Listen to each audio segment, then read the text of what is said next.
During the SONA, I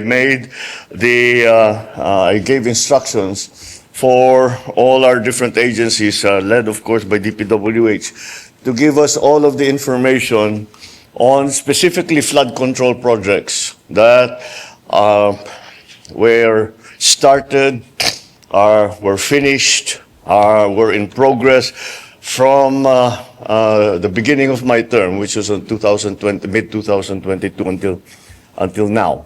And part of that process of auditing these projects was to also publicize the list that we were going to get from DPWH.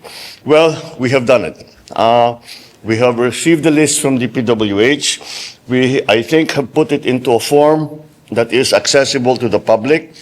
And most importantly, it is in a form that the public can use so that they can first identify the projects, the flood control projects that are within their area, within their barangay, so that they can actually go and look at it.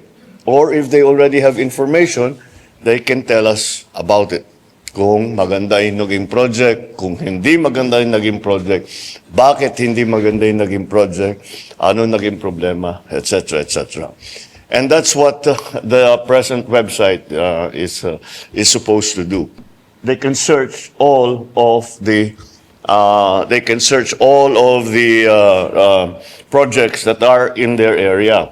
So kung alam na nila, pwede nila siya magsabi maganda naman. Pwede sila magsabi hindi maganda ang naging project. And so we just try to keep it as simple as possible, so that people can just put yan lang naman eh. Basta barangay lang, tama na yun. Kasi yung isa may listahan pa eh. When, that's not necessary. If alam ninyo, di gamitin nyo. Pero kung hindi necessary na ganun, ito na lang. Basta lagay nyo yung barangay ninyo at lalabas na lahat ng flood control project.